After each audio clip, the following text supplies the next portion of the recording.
హల్లెలూయా, స్తోత్రం, వందనాలు. ఇంతవరకు దేవుడు ఆరాధన నడిపించిన దాన్ని బట్టి స్తోత్రము. ఇంకను వాక్య భాగంతో మాట్లాడి ఆయన స్వరంతో వినిపించి నడిపించాలని దేవుని ప్రార్థిస్తాము. మహోన్నతుడ యేసయ్యా స్తోత్రం. ఈ మంచి సమయాన్ని బట్టి స్తోత్రం దేవా తండ్రి. ఈ యొక్క వాక్య భాగంతో మీ యొక్క మర్మములతో వినిపించి నడిపించండి స్వామి. మీ మాటలతో మాట్లాడి మీ యొక్క సత్యం తెలుసుకొని మేము ఇంకా దృఢముగా స్థిరముగా నిలిచి నిమిస్తాము. మమ్మల్ని బలపరచండి. మీకు మహిమ ఘనత ప్రభావములు తెలుసు. మా ప్రభువు రక్షకుడిని యేసుక్రీస్తు దివ్యనామం ముందు ప్రార్థించి పెడుకున్నాము దేవా తండ్రి. హల్లెలూయా. ఈరోజు వాక్య భాగంలో మనము 1 రాజులు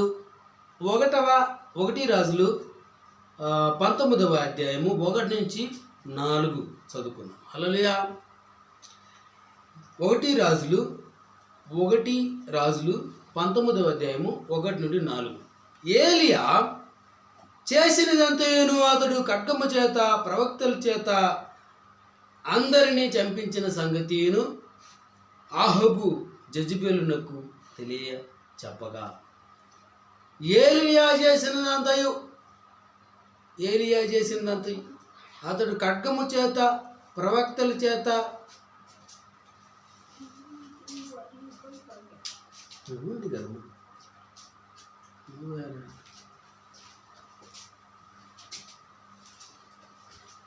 లైట్ ఆడడం, లైట్ తీసేస్తే కనపడుతుంది. ఇప్పుడు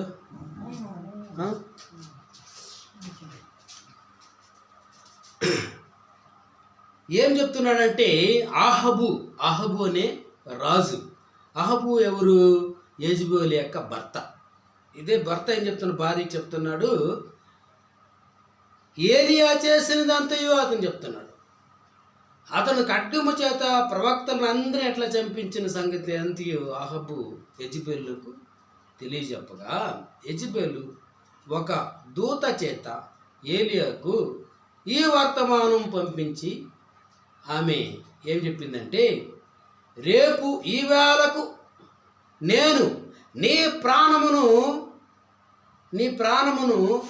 వారిలో ఒకని ప్రాణం వలె చేయని ఎడల దేవుడు నాకు గొప్ప అపాయం కలుగు చేయనుగాక అని చెప్పి వర్తమానము పంపించింది. ఎవరికి? ఏలియాకు. నువ్వు చంపేవే మా ప్రవక్తలు, బయలు ప్రవక్తలు, అలాగే వాళ్ళు ఒకని ప్రాణం వల్లే నీ ప్రాణాన్ని నేనే తీయనేడలా దేవుడు నాకు గొప్ప అపాయం కలుగు చేయనుగాక అని ప్రతిజ్ఞ చేసేసింది. దీని విని తక్షణం ఈ ఏలియాకి బేదులు పెరుక్కుంది. హల్లెలూయా. కాబట్టి అతడు ఈ సమాచారం తెలుసుకొని లేచి తన ప్రాణమును కాపాడుకొనుటకై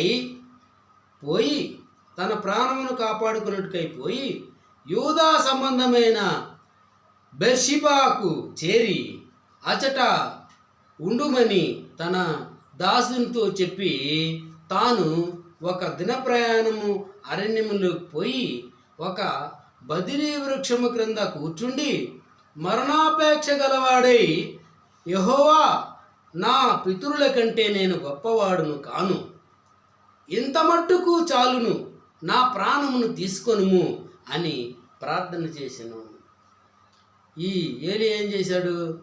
ఎట్లా నేను యెజెబెలు నన్నే చంపేస్తుంది, ఆ యెజెబెలు చేతిలో చచ్చేదానికంటే కూడా నా ప్రాణాన్ని నువ్వే తీసేసుకో అని చెప్పేసి ప్రార్థన చేశాడు. ఇదంతా ఎందుకు జరుగుతూ ఉంది? తన యొక్క ప్రాణాన్ని కాపాడుకునే నిమిత్తము ఆయన ఒక నీచురాలైనటువంటి యెజెబెలు ఒక ఆడదాని దగ్గర నేను చనిపోయేదానికంటే కూడా నీ యొక్క చేతిలో నన్ను ప్రాణం ఎత్తపడిని అని చెప్పేసి వేడుకుంటున్నాను. హల్లెలూయా. అతడు బదిరీ వృక్షం క్రింద పరుండి నిద్రించుచుండగా ఒక దేవదూత వచ్చి అతన్ని ముట్టి నీవు లేచి భోజనము చేయమని చెప్పాను. అతను ప్రార్థన చేసి బాగా దేవుడితో మాట్లాడి మాట్లాడి అలసిపోయి తనంతట తానే నిద్రపోయి ఉంటాడు. నిద్రలో దేవుని యొక్క దూత వచ్చి, ఎలియా ఎలియా లేయ్, భోజనం చేయి, నీకు ఆకలిగా ఉంది కదా, భోజనం చేయి అని చెప్పేసి దేవదూత తట్టి లేపింది. లేపిన తర్వాత చేయమని చెప్పాను. ఓకే, ముట్టి లేచి భోజనం చేయమని ఆ దేవదూత చెప్పింది. అతడు చూచినంతలో అతని తల దగ్గర నిప్పుల మీద కాల్చబడిన అప్పమును నీళ్ల బుడ్డియు కనబడెను. కనుక అతడు భోజనం చేసి తిరిగి పడుండెను. ఆయన చూసే కొద్దికి ఏమైంది, లేచి చూశాడు. దేవదూత చెప్పే కొద్దికి కన్నులు తెరిచి చూశాడు. చూసే కొద్దికి బాగా కాల్చబడినటువంటి రొట్టె ఉంది, నీళ్లు కూడా తాగేదానికి నీళ్లు ఉంది. దాన్ని ఆ రొట్టెని తినడానికి కూర కూడా ఉంది. ఒక సాంబారు, ఏది పల్య అంటారు కదా, అట్లాంటివి ఏదో ఉంది. తిన్నాడు. తినేసి కడుపు నిండా తినేసి మళ్ళా పడుకున్నాడు. అయితే యెహోవా దూత రెండవ మారు వచ్చి అతన్ని ముట్టి, శక్తికి మించిన ప్రయాణము నీకు సిద్ధమై ఉన్నది. నీకు నీ శక్తి కంటే మించిన ప్రయాణము సిద్ధంగా ఉంది. నీవు లేచి మరలా భోజనం చేయమని చెప్పిన. హల్లెలూయా. మళ్ళా భోజనం చేయమని చెప్పినప్పుడు అతడు లేచి భోజనం చేసి ఆ భోజనపు బలము చేత 40 రాత్రింబవళ్ళు ప్రయాణము చేసి దేవుని పర్వతమని పేరు పెట్టబడిన హోరేబు పర్వతమునకు వచ్చి చేరాడు.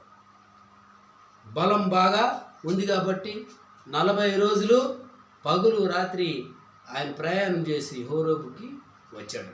అచట ఉన్న ఒక గుహలో చేరి బస చేసింది. ఆ గుహలో చేరాడు. యెహోవా అతనికి ప్రత్యక్షమై, ఏలియా, ఇచ్చట నీవేమి చేయుచున్నావని అతను అడుగా. దేవుని యొక్క ఆత్మ ఆయనకి ప్రత్యక్షమైంది ఆ గుహలో. ఏలియా, ఇచ్చట నీవేమి చేయుచున్నావని అతన్ని అడుగుగా. అతను అంటున్నాడు, ఏలియా, అతడు ఇశ్రాయేలు వారు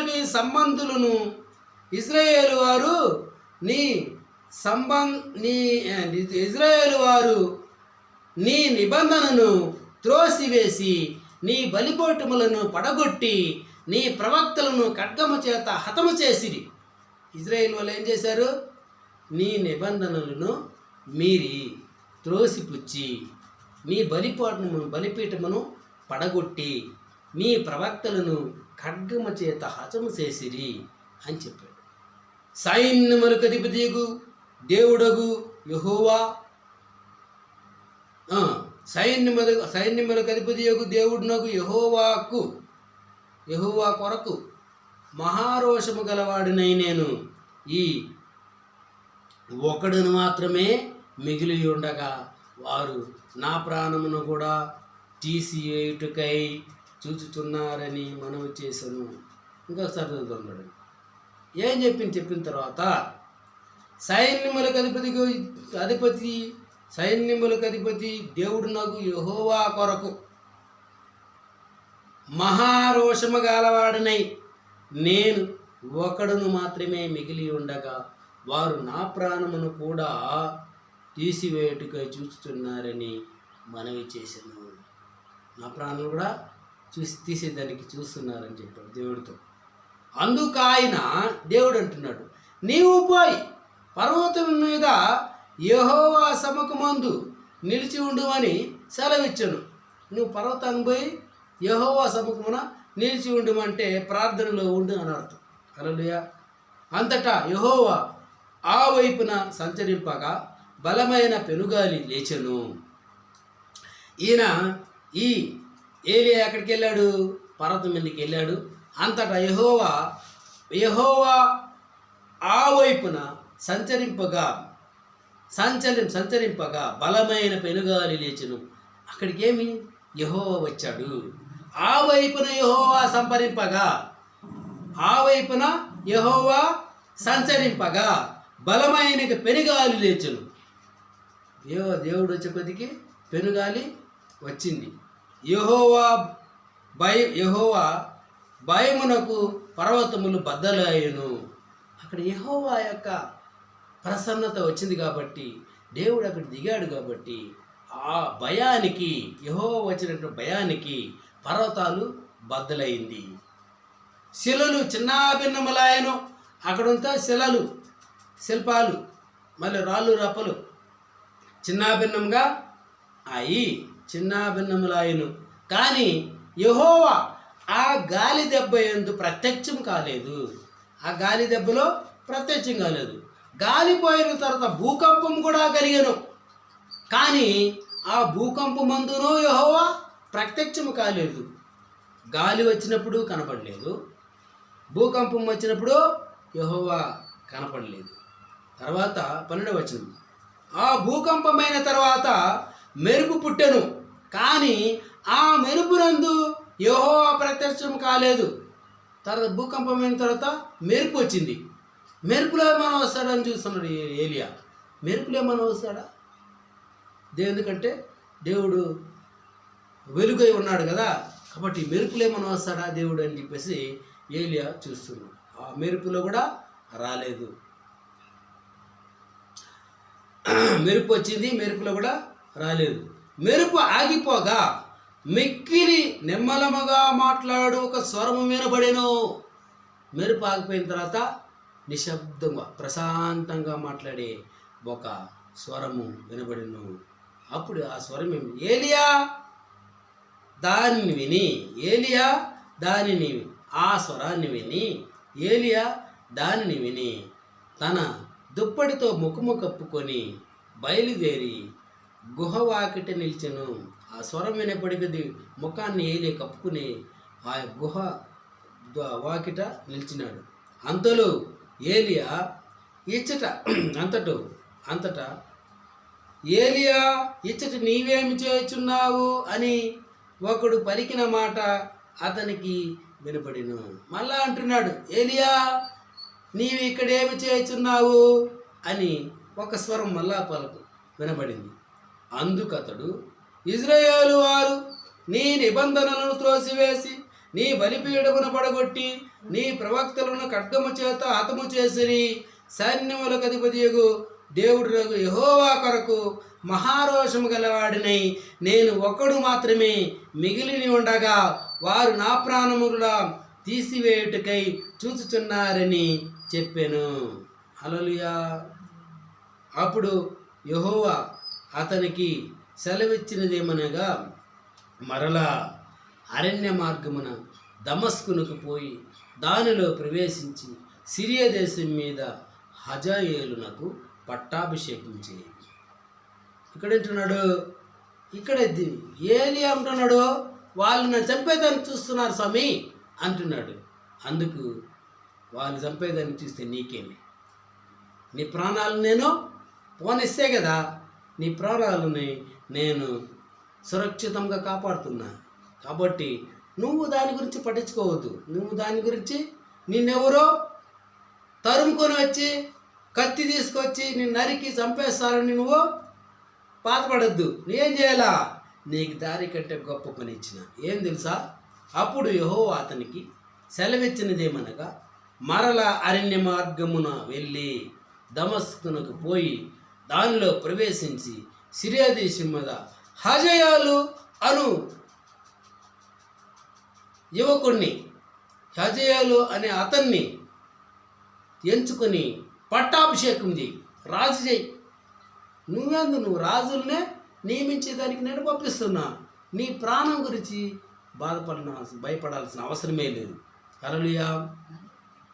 ఇక్కడ ఏం చేస్తున్నాడు? మొదటి రాజు హజాయేలు అనే వానికి పట్టాభిషేకం చేస్తున్నాడు. ఎవరు? ఏలియా. 2 ఇశ్రాయేలు వారి మీద నింషీ కుమారుడైన యెహూనకు పట్టాభిషేకం చేయము. ఇంకొకడు ఇశ్రాయేలు వారి మీద నింషీ కుమారుడైన యెహూకు పట్టాభిషేకం చేయము. యెహూ అనే వానికి పట్టాభిషేకం ఎవరి మీద? ఇశ్రాయేలు వారి మీద యెహూకు పట్టాభిషేకం చేయము. నీకు మారుగా ప్రవక్త అయ్యుండుటకై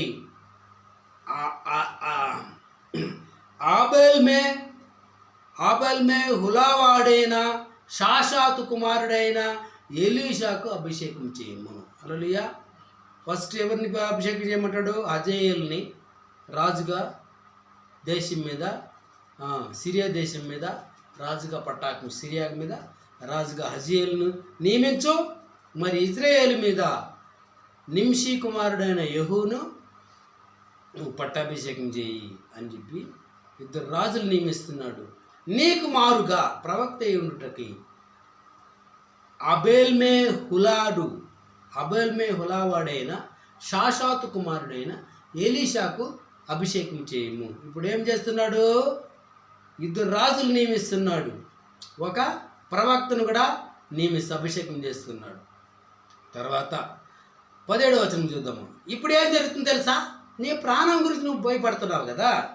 హజాయేలు యొక్క ఖడ్గము తప్పించుకున్న వారిని యెహోవాతము చేయను. హల్లెలూయా. నువ్వు నియమించిన రాజులు ఏం చేస్తారో తెలుసా? హజాయేలు పోయి ఎవరైతే ఈ నీ ప్రాణాన్ని తీసుకొని తీయడానికి వస్తున్నారో వాళ్ళని హతం చేసేది వాళ్ళు చూసుకుంటారు. హజాయేలు ఖడ్గము చేత వాళ్ళని హతమారుస్తాడు. ఒకవేళ హజాయేలు యొక్క ఖడ్గమును తప్పించుకుని వారిని యెహూ హతము చేయును. యెహూ యొక్క ఖడ్గమును తప్పించుకుని వారిని ఎలీషా హతము చేయును. హల్లెలూయా. ఎలీషా ఎవరు? ప్రవక్తే, కానీ ఇతనికి యుద్ధం చేసే కూడా ఒక నైపుణ్యం కూడా ఉంది. హల్లెలూయా. కాబట్టి హజాయేలు హతం చేస్తాడు శత్రువులని, మరి యెహూ హతం చేస్తాడు. తర్వాత వారికి కూడా యెహూ కూడా తప్పించుకున్న వారిని ఎలీషా హతం చేస్తాడు. హల్లెలూయా. అయినను ఇజ్రాయేలు వారిలో బయలునకు మోకాళ్ళునకియు నోటితో వాని ముద్దు పెట్టుకునికియు ఇండు. అంతే. అయితే చనిపోతారు. నాకు తెలుసు కొంతమంది శత్రువులు చనిపోతారు. అది వాళ్ళు మన వాళ్ళే ఉండొచ్చు, వాళ్ళ శత్రువులే ఉండొచ్చు. కానీ అయినను ఇశ్రాయేలు వారిలో బయలునకు అంటే ఆ బయలుదేవతలకు మోకాళ్ళునకియో మరియు నోటితో వారిని ముద్దు పెట్టుకొనకయో ఇండు 7,000 మంది ఇంకను మిగిలిందురు. హల్లెలూయా. 7,000 మంది ఇంకా మిగిలి ఉంటారని చెప్తున్నారు. హల్లెలూయా. స్తోత్రం. ఇది దేవుడు చేసినటువంటి గొప్ప. ఎలీయా ఏం చేశాడు? తన ప్రాణాన్ని కాపాడుకునేకి భయపడి తన ప్రాణాన్ని నువ్వే తీసేసుకో అని చెప్పేసి ప్రార్థన చేశాడు. కానీ దేవుడు అతనికి అతని ప్రాణాన్ని కాపాడమే కాదు, అతని యొక్క జనాంగాన్ని కూడా ఆయన కాపాడే నిమిత్తము 7,000 మందిని ఎలీయా మరియు 7,000 మందిని కూడా ఆయన కాపాడగలిగాడు. హల్లెలూయా. నాకు ఇంకను ఎంతమంది? 7,000 మంది నాకు మిగిలి ఉందురు అని దేవుడు మనల్ని కూడా భయపరుస్తున్నాడు. హల్లెలూయా. మనం కూడా బలపరుస్తున్నాడు. 2 యెషయా గ్రంథము 1-9. నా యొద్ద విచారణ చేయని వారి నా దర్శనమునకు రానిచితిని. నన్ను వెతకని వారికి నేను దొరికితిని. నేనున్నాను, ఇదిగో నేనున్నాను అని నా పేరు పెట్టబడిన దినముతో చెప్పుచున్నాను. హల్లెలూయా. నా యొద్ద విచారించే వారికి వారిని నేను దర్శనమునకు రానిచితిని. నన్ను వెతికిన వారికి నేను దొరికితిని. నేనున్నాను, ఇదిగో నేనున్నానని నా పేరు పెట్టబడిన జనముతో చెప్పుచున్నాను. హల్లెలూయా. అంటే ఈ మాటలు ఇక్కడ ఎలా ఉన్నాయి? అక్కడ ఇజ్రాయేలు దేవుణ్ణి ఎరుగని ఇతర జనాల గురించి దేవుడు మాట్లాడుతున్నాడు. హల్లెలూయా. ఇజ్రాయేలు వారి దేవుణ్ణి ఎరగని ఇతర జనాల గురించి దేవుడు మాట్లాడుతున్నాడు. తన కృప చొప్పున ఆయన వారి వైపుకు తిరుగుతాడు. కాబట్టి ఎవరైతే ఇజ్రాయేల్ దేవుడు ఎవరు అని తెలియని వారు ఆయన దగ్గరికి వస్తారు. ఏం చెప్తాడు యేసయ్య? ఆయన కృప చొప్పున ఆయన వారు వైపు తిరుగుతాడు. హల్లెలూయా. దగ్గరికి వచ్చిన వాళ్ళు వదులుతాడు దేవుడు యేసయ్య? వదలడు. హల్లెలూయా. 2వ వచనం, తమ ఆలోచనను అనుసరించి చెడు మార్గము నడుచుకొనుచు లోబడనల్లని ప్రజల వైపు దినమంతయు నా చేతులు చాపుచున్నాను. అంటే ఇజ్రాయేలు విషయం ఏం చేస్తాడో దేవుడు ఇక్కడ తెలియజేసి ఇజ్రాయేల్ వాళ్ళకి నేనేం చేస్తానని చెప్పేసి దేవుడు తెలియజేస్తున్నాడు. అయితే వారి గుణాలు, వారి ప్రవర్తన వర్ధించడంలో మొదలుపెట్టాడు. వాళ్ళ ప్రవర్తన సరిలేదు, వాళ్ళ గుణాలు సరిలేదని వాళ్ళని మూర్ఖమైన ఆలోచన వలన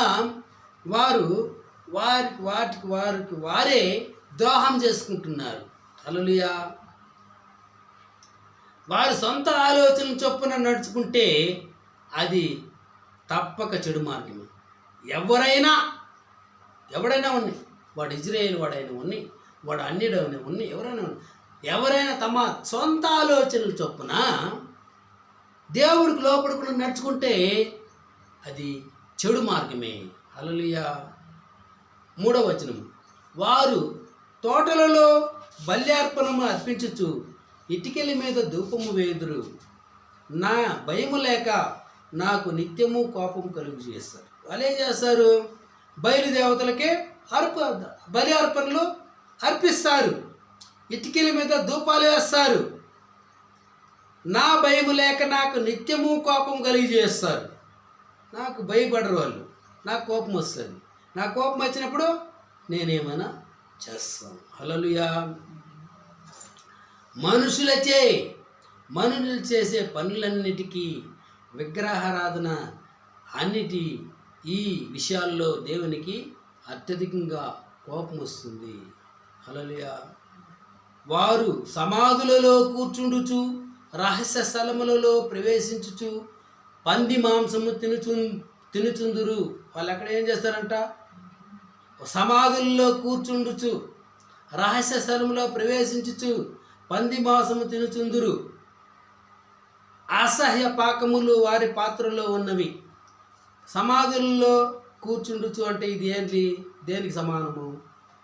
మాట మంత్రం చేస్తారు కదా. శ్మశానంలో పోయి ఏం చేస్తారు? శ్మశానంలో పోయి ముగ్గులేసి ఏం చేస్తారు? దాన్ని ఏమంటారు? ముగ్గులు అవన్నీ చేస్తారు కదా. అది చేతబడులు ఇవి చేసేటివి. వారు సమాధుల్లో కూర్చుండొచ్చు రహస్య స్థలములలో వాళ్ళు ఏమేమో చేస్తారు. హల్లెలూయా. రహస్య స్థలంలో ప్రవేశించుచు పంది మాంసం తినుచుందురు. ఏం తింటారట? పంది మాంసం. అసహ్య పాకములు వారి పాత్రలో ఉంటాయి. దేవుడికి ఇష్టం కాని వాటివి వాళ్ళు తింటారు. సమాధులు, పంది మాంసము ఇవన్నీ అంటే వారికి ఇచ్చిన ప్రత్యేక ఆజ్ఞ పట్ల వారికి ఉన్నది అవన్నీ కూడా తిరస్కారం చేస్తారు. అంటే ఇచ్చిన ఆజ్ఞను పాటించట్లేదు, దేవుని ఆజ్ఞని పాటించట్లేదు అని అర్థం. 5వ వచనం, వారు మా దాపునకు రావద్దు, ఎడముగా ఉండుము, నీకంటే మేము పరిశుద్ధులమని చెప్పుదురు. వీరు నా నాసిక రంధ్రములకు పొగవలను దినమంతి మండుచుండు అగ్నివలను ఉన్నారు. వాళ్ళు ఏం చెప్తారు? ఈ తిరుగుబాటుదారులు, ఈ విగ్రహాలకు మాంత్రికులు, విగ్రహాల ఆరాధన చేసేవాళ్ళు, మాంత్రికులు, నిషిద్ధ పదార్థాలని తినేవారు, తాము ఇతరుల కంటే మీకంటే మేము చాలా నీతిమంతులం, మేము చాలా పవిత్రమైన వాళ్ళం అని భావించుకుంటూ ఏం చేస్తారు? వారు తమను తాము నీతిపరులుగా ఎంచుకునే కపట భక్తులు. హల్లెలూయా. వాళ్ళు ఏం చేస్తారు? తమను గొప్పగా వాళ్ళు పోల్చుకుంటారు. ఇది వాళ్ళు చేసే పని. అయితే యెహోవా ఇలాగ సెలవిస్తున్నాడు, నా యుద్ధ గ్రంథములలో అది వ్రాయబడి ఉన్నది, యెహోవా ఏం చెప్తున్నాడు? ఆయన చెప్తున్నాడు. ఈ గ్రంథాల్లో కూడా, బైబిల్లో కూడా ఇవంతా రాయబడి ఉన్నది. ప్రతీకారం చేయక నేను మౌనంగా ఉండను. హల్లెలూయా. ప్రతీకారం చేయకుండా నేను ఊరికే ఉండేది లేదు. నిశ్చయముగా వారు అనుభవించినట్లు నేను వారికి ప్రతీకారము చేసేదను. నేను ఊరుకోను, నేను ప్రతీకారం తీర్చుకుంటాను అని దేవుడు వాళ్ళకి విరోధంగా మాట్లాడుతున్నాడు. హల్లెలూయా. 7వ వచనం, నిశ్చయముగా మీ దోషములను బట్టి, మీ పితరుల దోషములను బట్టి, అనగా పర్వతముల మీద ఈ జనులు ధూపం వేసిన దానిని బట్టి, కొండల మీద నన్ను దూషించిన వారిని బట్టి, మొట్టమొదట వారి ఒడిలోనే వారికి ప్రతీకారము కొలిచి పోయిదును. ఏం చేస్తున్నాడు? వాళ్ళ వడి ఎట్లా ఉంటుంది? వారు చేసిన దోషములను బట్టి, వారి పితరుల దోషమును బట్టి, పర్వతం మీద ఈ జనులు ధూపం వేసిన దానిని బట్టి. పర్వతంలో ధూపాలు వేశారు, నాకేశారా? లేదు. వాళ్ళు వచ్చి ఏదో వాళ్ళకు నచ్చిన వాటికి వేసుకున్నారు. దాన్ని బట్టి, కొండల మీద నన్ను దూషించిన దాన్ని బట్టి, కొండలు ఎక్కేం చేశారు? నన్నే వాళ్ళు దూషించినారు. మీ దేవుడు ఉన్నాడా? ఉంటే చేస్తాడా అని చెప్పేసి దూషించారు. వాటిని బట్టి మొట్టమొదట వారి ఒడిలోనే వారికి ప్రతీకారము కొలిచిపోయిదును. హల్లెలూయా. పర్వతాలు ఎత్తైన స్థలంలో వారి పుణ్యస్థలాలకు ఉన్నాయి. ఇవంతా కూడా దేవుడికి విరుద్ధంగానే. మరి 8, యెహోవా ఎలాగూ సెలవుచుచున్నాడు, ద్రాక్ష గెలలు క్రొత్త రసం కనబడినప్పుడు జనులు ఇది దీవెనకరమైనది, దానిని కొట్టివేయకము అని చెప్పుదురు కదా.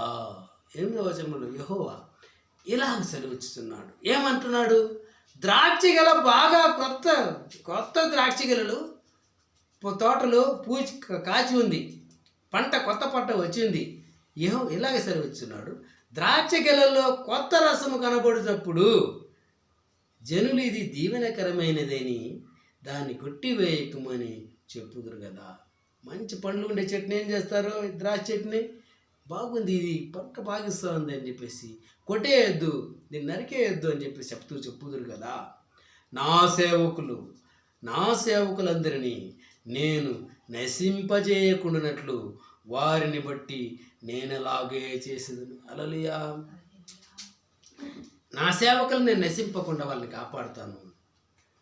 దేవుడు ఆ జాతిని సమూలంగా నాశనం చేయుడు. తనకు కావలసిన వారిని, తనకు తన్ను వెదికే ప్రజలని కొందరిని మిగుల్చుకుంటాడు. ఈ దేశాన్ని మొత్తం నాశనం చేయడు, తన ప్రజలను మిగిల్చుకుంటాడు. ఆ మిగిల్చుకునే ప్రజల్లో మనం ఉండాలి. హల్లెలూయా. అంటే బహుశా అషూరు చెరలోకి వెళ్ళిపోయిన ఉత్తర రాజ్య సూచన, అషూరులో ఉన్న వారికి వెళ్ళిపోయినటువంటి ఉత్తర రాజ్యానికి సూచనగా ఇది ఉండొచ్చు. యాకోబు నుండి సంతానమును, యూదా నుండి నా పర్వతములను స్వాధీనపరుచుకున్న వారిని పుట్టించేదను. నేను ఏర్పరుచుకున్న వారు దాన్ని స్వతంత్రించుకుందురు. నా సేవకులు అక్కడ నివసించేదరు. నా వాళ్ళని మిగిల్చుకుంటాను కదా, కొంతమందిని మొత్తం నాశనం చేయను నేను. ఆ మిగిల్చుకునే నా జనము ఏం చేస్తారంటే, యాకోబు నుండి సంతానమును, యూదా నుండి నా పర్వతములను స్వాధీనపరుచుకుని వారిని పుట్టించేదను. అదంతా కూడా స్వాధీనం, మన ఆస్తి చేసుకోవాలి. మన ఆస్తి చేసుకునే వాళ్ళని నేను పుట్టిస్తాను. ఏర్పరచుకున్నవారు దాన్ని స్వతంత్రించుకుందురు. నా సేవకులు అక్కడ నివసించెదరు అని చెప్తున్నాడు. హల్లెలూయా. ఇది ఏ పర్వతాలు చూద్దాం. నా పర్వతాలు అంటే ఇజ్రాయేలు దేశమంతా అని అర్థం. హల్లెలూయా. నా పర్వతం అంటే ఇజ్రాయేలు దేశమంతా ఆయన పర్వతంతో పోలుస్తున్నాడు. దేవుడు దాన్ని ఇజ్రాయేలు వారికి శాశ్వతంగా ఇస్తానని వాగ్దానం చేస్తున్నాడు. హల్లెలూయా. వాళ్ళకి నా పర్వతం అంటే ఏది? ఇజ్రాయేల్ దేశమంతా పర్వతంగా ఆయన చెప్తున్నాడు. దేవుడు దాన్ని ఇజ్రాయేలు వారికి శాశ్వతంగా ఇస్తానని వాగ్దానం చేస్తున్నాడు. అంటే ఏవి? షారోను పర్వతము మధ్యధరా సముద్ర తీరాన ఉంది. ఆకోరు యోర్దాను నది వైపున ఉంది. ఆకోరు అనే పర్వతము యోర్దాను వైపు ఉంది. ఆ దేశాన్ని స్వాధీనపరుచుకునేవారు దేవుణ్ణి వెతికేవారే. హల్లెలూయా. ఇవన్నీ ఈ యొక్క పర్వతాలు. మరియు మనము 2వ వచనానికి వెళ్దాం. హల్లెలూయా.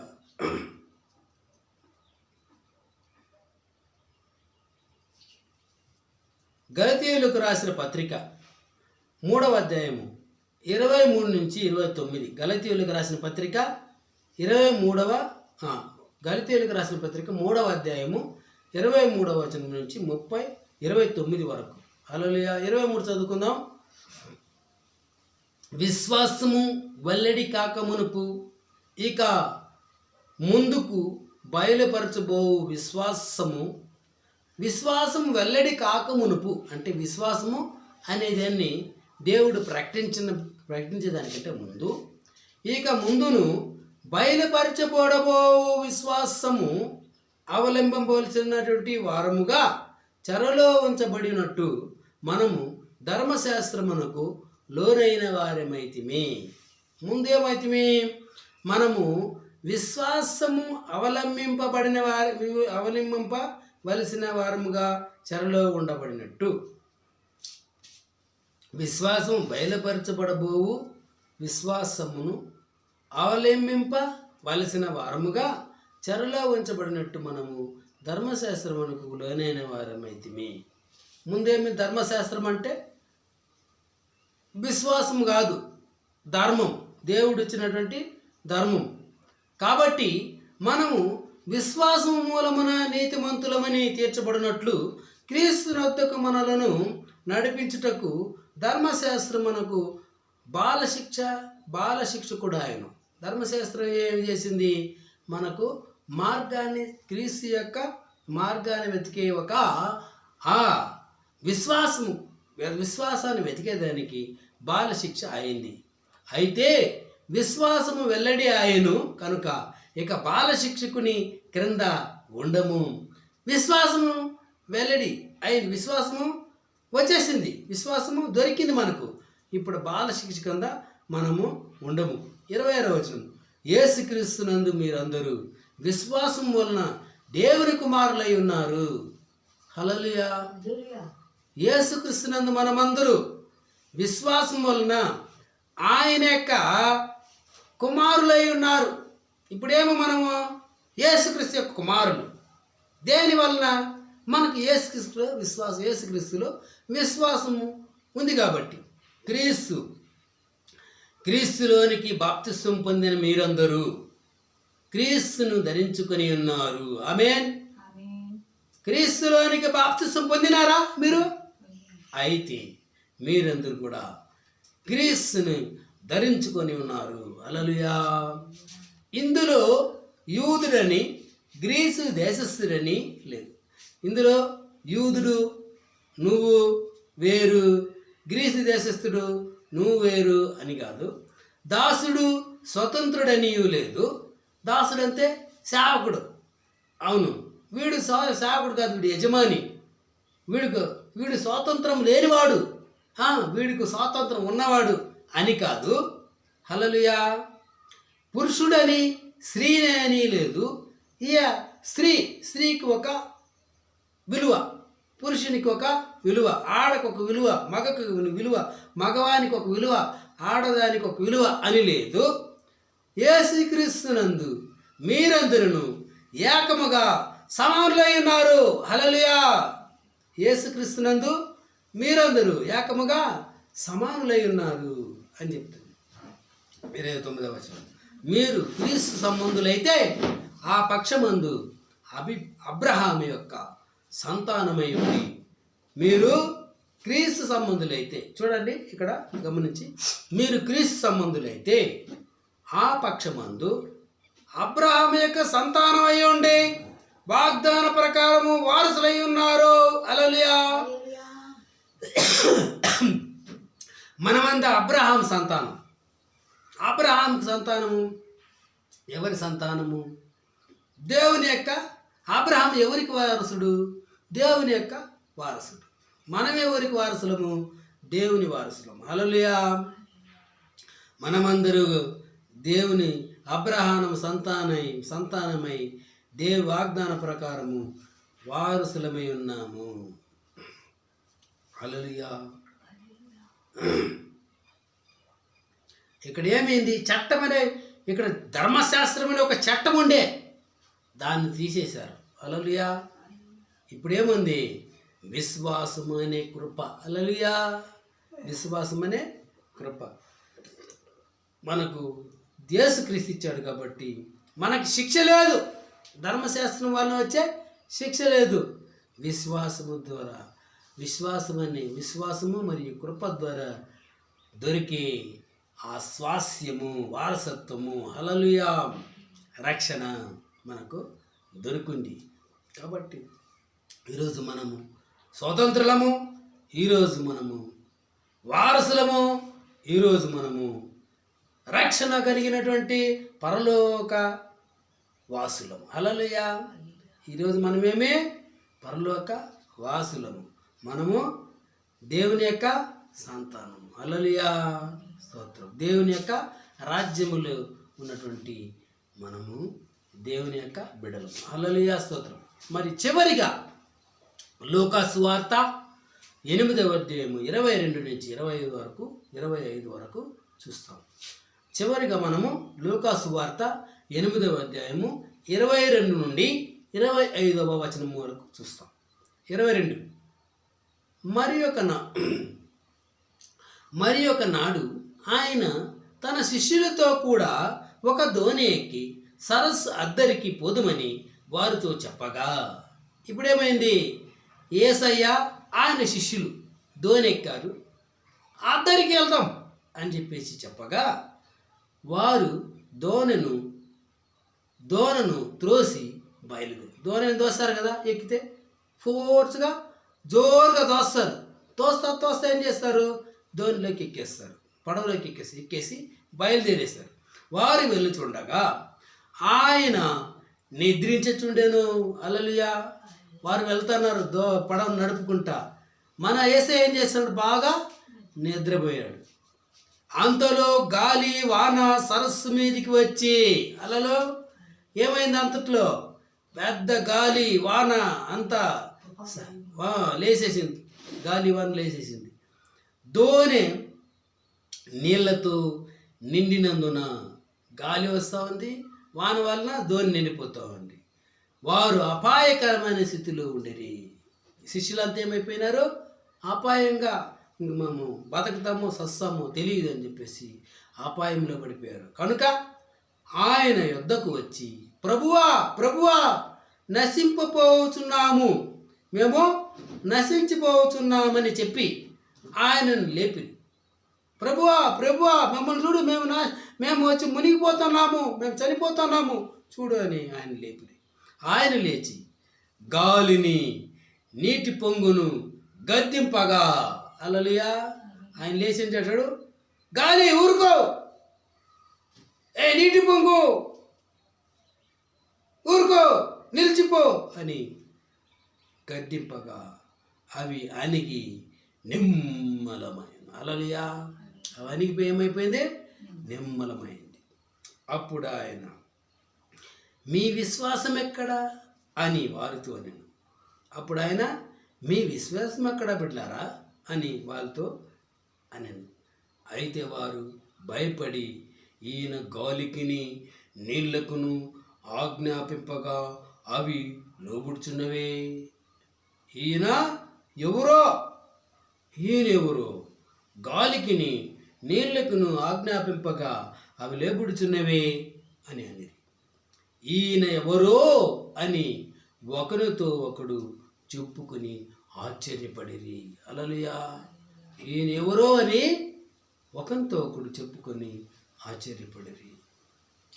యేసయ్యతోనే ఉన్నారు. మీ విశ్వాసం ఎక్కడా అని అడిగింది కరెక్టే. యేసయ్య విశ్వాసం ఎక్కడా అని అడిగింది కరెక్టే. ఎందుకంటే యేసయ్యతో ఉన్నా కూడా యేసయ్యతో పాటు ఉండినప్పటికీ వారు ఆయన చేసిన అద్భుత కార్యమును చూచి ఏం చేశాడు ఆయన? గాలికిని నీళ్ళకిని ఆజ్ఞాపింపగా అవి లోబడుచున్నవి. అది ఆయన చేసిన అద్భుత కార్యము. దాన్ని చూశారు వీళ్ళేం చెప్పాలా? యేసయ్య దేవుడు అని నమ్మాలి. హల్లెలూయా, యేసయ్య దేవుని కుమారుడు అని చెప్పాలా. కానీ వీళ్ళేం చెప్తున్నారు? ఈయన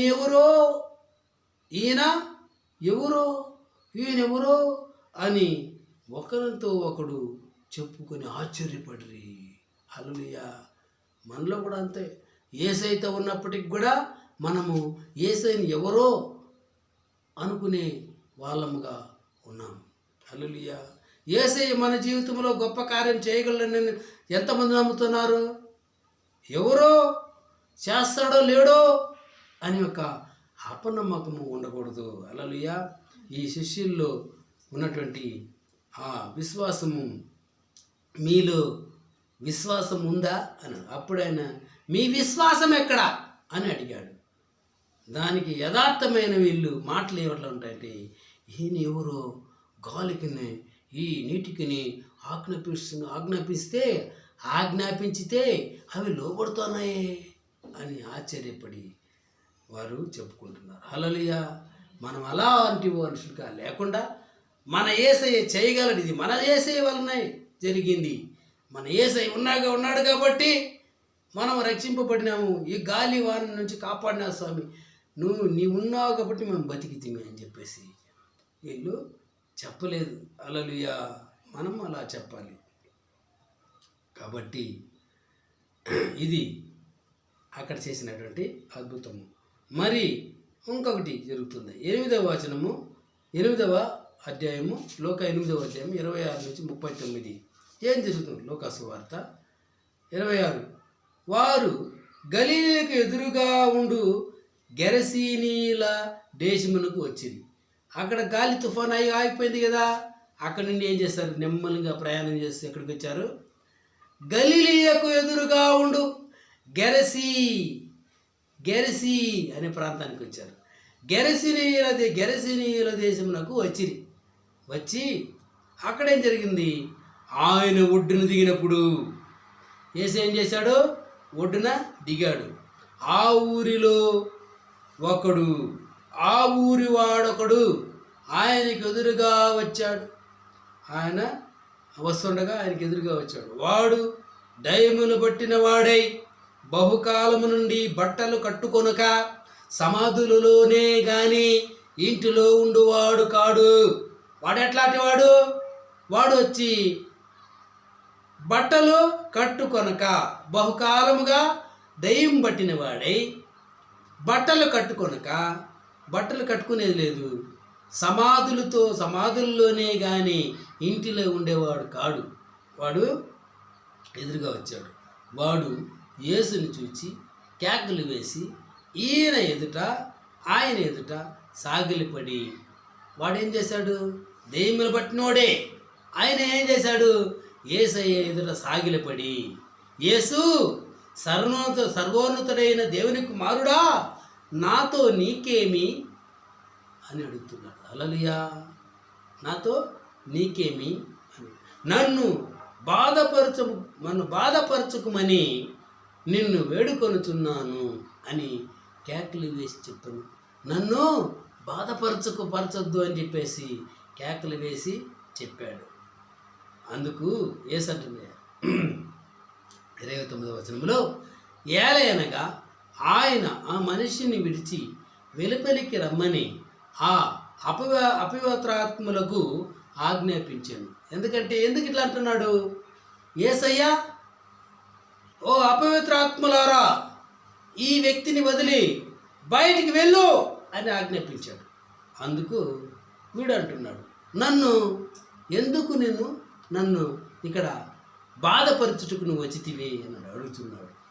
అది అనేక పర్యాయములు వానిని చుట్టుచూ వచ్చెను. వారిని బాధపరచు వచ్చెను. ఈ దెయ్యాలు వచ్చి వారిని పట్టుకొని బాగా పీడించి వారిని అనేక పర్యాయాలు వారిని పట్టుచూ వచ్చెను. కనుక వాని గొలుసులతోనూ కాలి సంకెళ్ళతోనూ కట్టి కావిలిందుంచిరి. వీడు వచ్చి ఎగురుతాడు, వీడు అరుస్తాడు, పరిగెడతాడని చెప్పేసి మనుషులను కొడతాడు, మరియు రాళ్ళతో కొడతాడు, బూరేస్తాడు, కొరికేస్తాడు అని చెప్పేసి వీళ్ళు ఏం చేశారు? గొలుసులతోనూ కాలి సంఖ్యలతోనూ కట్టి వాడిని కట్టేసి కావులు ఉండేవాళ్ళంట. హల్లెలూయా. వాడు బంధకములను తెంపగా దెయ్యములు వానిని అడవిలోనికి తరుముకొని పోయాను. హల్లెలూయా. ఒకవేళ వాడిని గొలుసులు తెంపేస్తారనుకో, దెయ్యాలు ఏం చేస్తాయి? అడవిలోనికి తరుముకొని వెళ్ళిపోతాయి. అలాంటి వాటి అపాయమైన పరిస్థితిలో ఉన్నవాడు వాడు. 30వ వచనం. యేసు నీ పేరేమని వాని అడుగగా, యేసు వాడిని అడిగాడు, నీ పేరేం బిడా అని అడుగుగా, చాలా దెయ్యములు వానిలో చొచ్చి ఉండెను గనుక, వానిలో చాలా దెయ్యాలు ఉన్నాయి కాబట్టి వాడు తన పేరు సేనా అని చెప్పి పాతాళములోనికి పోవుటకు తమకు ఆజ్ఞాపించవద్దనని ఆయనను వేడుకొనెను. నా పేరేం పేరు? సేనా అని చెప్పాడు. సేన అంటే ఏంటి? చాలా దెయ్యాలు అని అర్థం. ఓకే, చాలా దెయ్యాలు, ఒక దెయ్యం కాదు, దెయ్యాల గుంపు వంటలో ఉంది. వీని ఒక్క వ్యక్తిలో ఈ దెయ్యాల గుంపు చేరి ఎట్లా పోయి నివాసం చేసిన మనకు తెలియదు కాడు. అన్ని దెయ్యాలు వాళ్ళు నివాసం చేసినప్పుడు ఈ దెయ్యములు పట్టిన వాడికి ఎంత బాధ ఉండినో. ఒక దెయ్యం పడితేనే జనాలు కంట్రోల్ లేకుండా అనేక విధాలుగా పిచ్చిగా ప్రవర్తిస్తారు. కాబట్టి వీడు ఎంత బాధపడినో. 32వ వచనం. అక్కడ విస్తారమైన పందులు మంద కొండ మీద మేచుండెను గనుక వాటిలో చొచ్చుటకు తమకు సెలవిమ్మని ఆయనను ఆ దెయ్యములు వేడుకొనగా. ఆ దెయ్యాలేమో కోరుకున్నాయి, మమ్మల్ని పాతాళానికి పంపించొద్దు, అక్కడ విస్తారమైన పందులు మేస్తున్నాయి, ఆ పందుల్లోకి మమ్మల్ని వెళ్ళనిమ్ము అని వేడుకొనగా ఆయన అలాగే అని సెలవిచ్చారు. వెళ్ళండి, ఆ పందుల్లోకి వెళ్ళిపోండి అని చెప్పేసి చెప్పాడు. వెళ్ళే కొద్దికి అప్పుడు ఆ దెయ్యములు ఆ మనుష్యుని విడిచి పందులలో చొచ్చెను.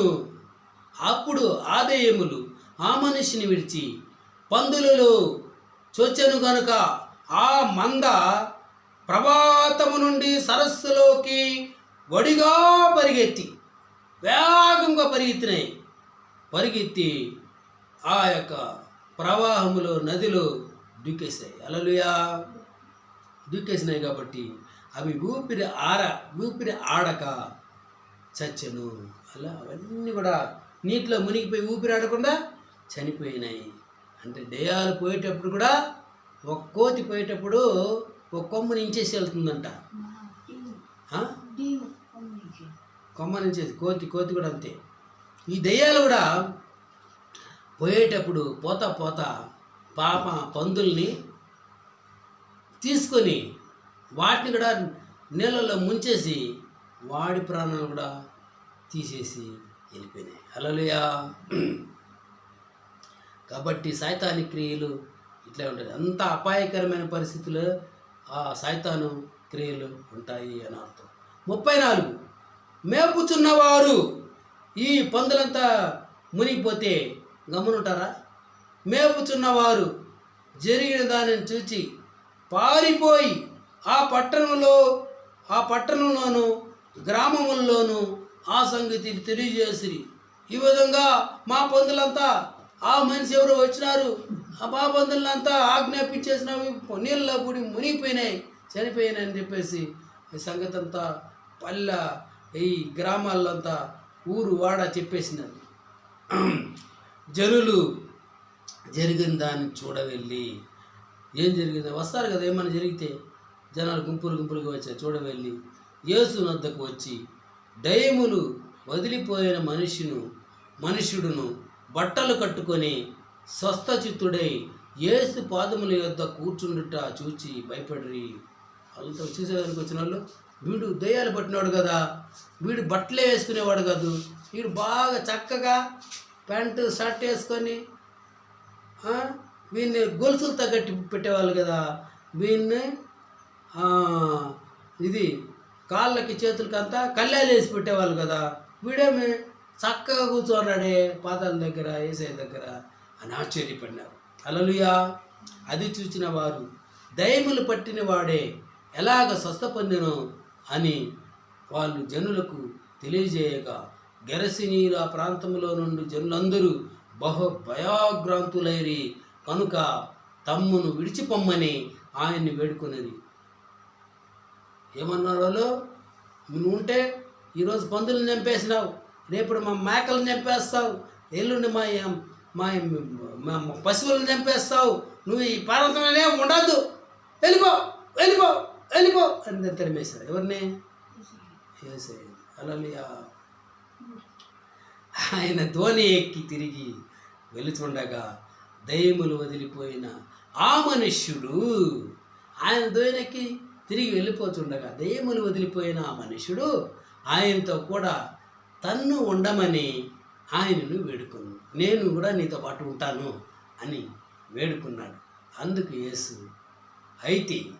యేసు నీవు నీ ఇంటికి తిరిగి వెళ్ళి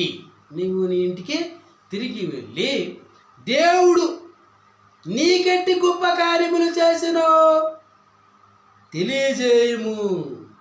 దేవుడు నీకు ఎట్టి గొప్ప కార్యములు చేశాడు దాన్ని తెలియజేసి వానితో తెలియజేయమని చెప్పి వానిని ఇంటికి పంపించి వేశాను. హల్లెలూయా.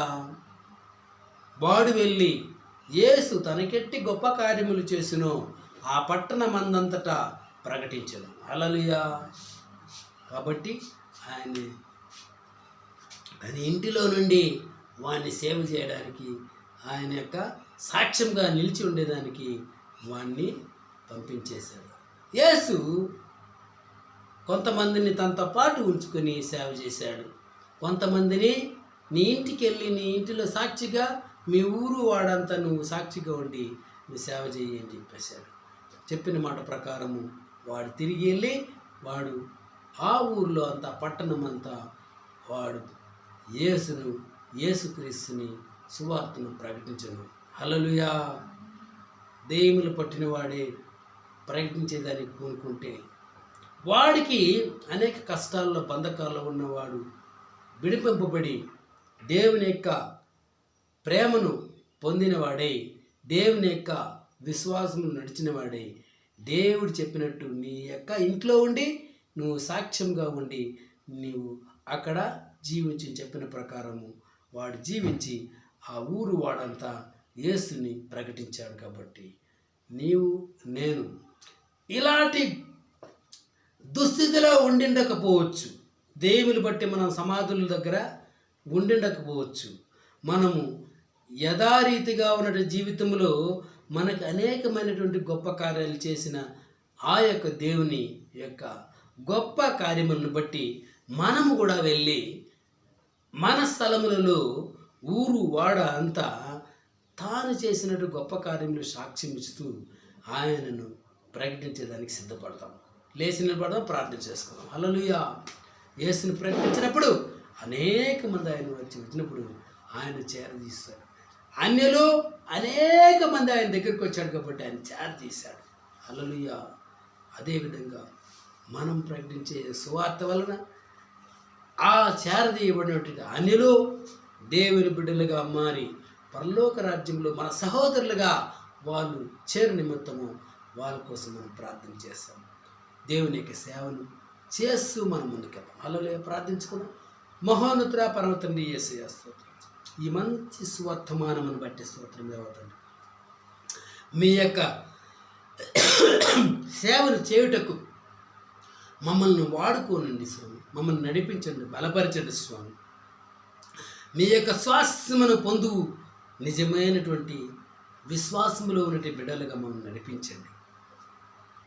ఇంతవరకు నడిపించిన విధానం బట్టి ఇంకనూ మా జీవితంలో మీ గొప్ప కార్యములను జరిపించి మీ సాక్షులుగా మేము సాక్ష్యం ఇచ్చిన మొత్తం మమ్మల్ని బలపరచని నడిపించండి.